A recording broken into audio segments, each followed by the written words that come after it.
오늘은 이제 습진, 아토피 때문에 치료를 받았던 그 여자아이에 대한 얘기를 해볼 거고요.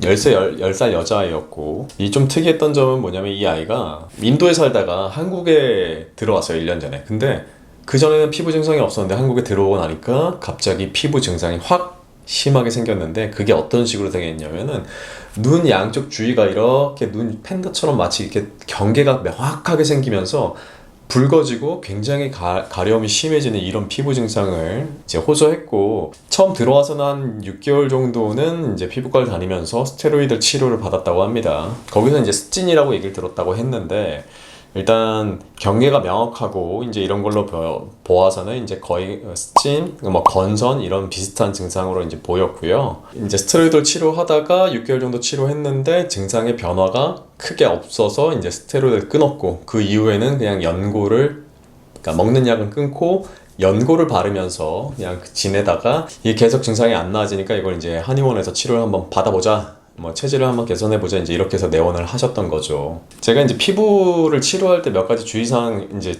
어떤 식으로 치료하는지, 뭐 주의사항은 뭔지 이런 내용들에 대해서 이야기를 좀 할 건데, 일단 스테로이드를 쓰고 있는 환자를 딱 만났으면은, 특히 이제 스테로이드를 쓰고 있다, 우리 아이가 스테로이드를 피부 때문에 쓰고 있다라고 이제 가정하면은 그때 주의하셔야 될 점이 있습니다. 지금 당장 눈에 보이는 증상이 다가 아니에요. 그러니까 스테로이드를 쓰게 되면 스테로이드가 굉장히 강력한 소염 효과가 있기 때문에, 염증을 진정시키는 효과가 있기 때문에 증상을 확 눌러줘요. 그래서 우리가 피부가 막 문제가 생겼는데 스테로이드를 딱 바르면 거짓말처럼 이렇게 피부가 싹 괜찮아지는 경우가 있죠.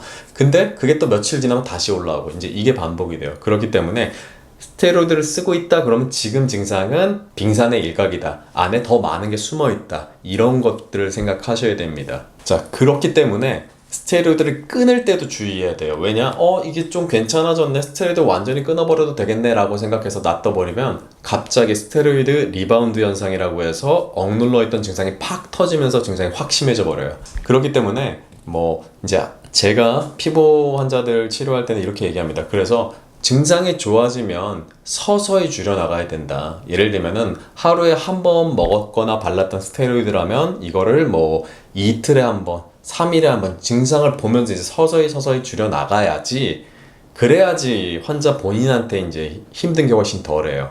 그리고 이제 이 아이를 치료하면서 중간에 어떤 변화가 생겼었냐면은, 그러니까 이 친구가 처음에 내원할 때가 2월이었어요. 그래서 6월 달까지 치료를 했는데, 자, 2월부터 3월 한 달간, 그리고 3월부터 4월까지 이제 총 2달간, 이때까지는 증상이 서서히 꾸준하게 좋아지고 있었어요. 경계가 명확하게 이제 막 붉게 나타났던 것들 색깔이 좀 옅어지고, 경계가 서서히 좀 없어지고, 간지러움도 덜해지고 이러고 있었는데, 4월 달에 갑자기 증상이 확 엄청나게 뒤집어집니다. 그러니까 피부 치료하다 보면 이런 경우가 간혹 있어요. 갑자기 증상이 확 뒤집어져요. 근데 이때 잘 구분하셔야 됩니다. 그러니까 부모님들도 갑자기 왜 이러지? 이거 치료가 정말 잘못된 건가? 아니면 혹시 다른 문제가 변수가 있었던 건가? 이거를 생각을 하셔야 되는데, 지금 같은 경우에 제가 이제 치료했던 아이 같은 경우엔 잘 치료가 되고 있었죠. 그러니까 치료 자체 방향에는 사실 문제가 없었던 거예요. 근데 무슨 변수가 있었냐면, 4월달에 애가 감기에 걸리면서, 감기를 심하게 확 걸리면서, 감기 걸리면 어떻게 되죠? 우리 몸에서 열이 나잖아요. 열이 나면 기본적으로 염증성 반응들은 확 심해진단 말이에요. 그래서 뭐 비염이 있던 아토피도 있던 이런 아이들이 보통 감기가 걸렸을 때는 그 증상들이 대부분 확 다시 심해지는 경우가 생깁니다. 자, 그런데 이제 감기가 줄어들면 이 심해졌던 증상이 진정되고 다시 돌아오거든요. 치료가 잘 되고 있다면.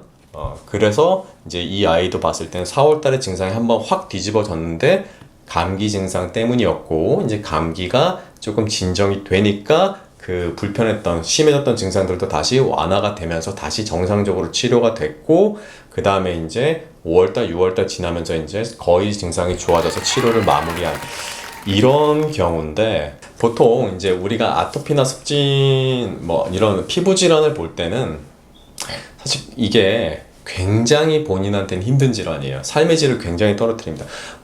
아이가 너무 간지럽기 때문에 계속 긁고 있어요. 긁으면은 2차 감염 생기죠. 상처 생기니까. 또 그거 보고 있는 부모님의 마음은 굉장히 어떻게 보면 속상해요. 아이가 계속 긁고 있으면 어떻게 생각하겠어요? 예, 굉장히 마음이 아프거든요. 근데 이제 한의학적으로 봤을 때 피부 질환은 크게 세 가지로 봅니다.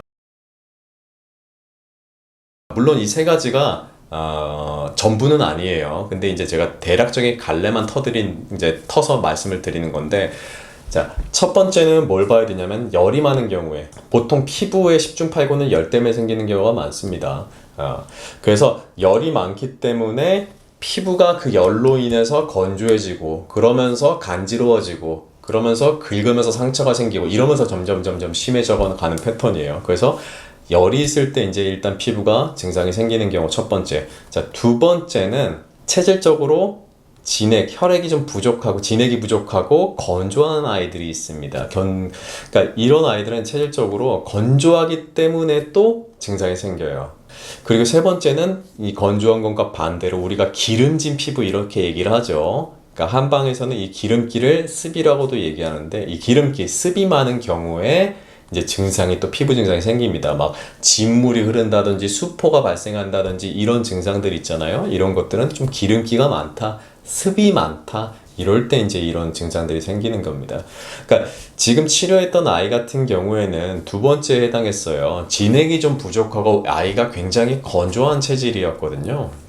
그러면 이제 치료도 그런 방향으로 간 거죠. 그러니까 건조한 것들을 조금 보완해 주는 거, 부족한 진액을 보충해 주는 거, 이제 이런 식으로 이제 쭉 관리하면서 치료를 해서 이제 마무리한 케이스입니다. 제가 이제 오늘은 간단하게 이제 피부 증상에 대해서 말씀드렸고, 그 다음에 스테로이드를 쓰고 있는 경우에 이제 이거 어떻게 관리를 해야 되는지 말씀드렸고, 그 다음에 중간에 갑자기 이제 증상이 확 뒤집어지는 경우들이 생기는데, 이제 부모님들 같은 경우에 굉장히 놀라요. 갑자기 증상이 생기면 뭐가 잘못됐나 이렇게 생각할 수 있는데 혹시 어떤 변수들이 있었는지 대표적인 변수가 뭐 감기 걸린다든지 애가 체한다든지 뭐 장염 걸린다든지 이런 식으로 다른 아픈 게 생기면 보통 이런 염증성 질환 심해진다고 말씀드렸으니까 이런 부분도 한번 체크해 보시면서 관리를 좀 집중적으로 해 주셔야지 피부 질환은 좀 빠르게 호전될 수 있습니다.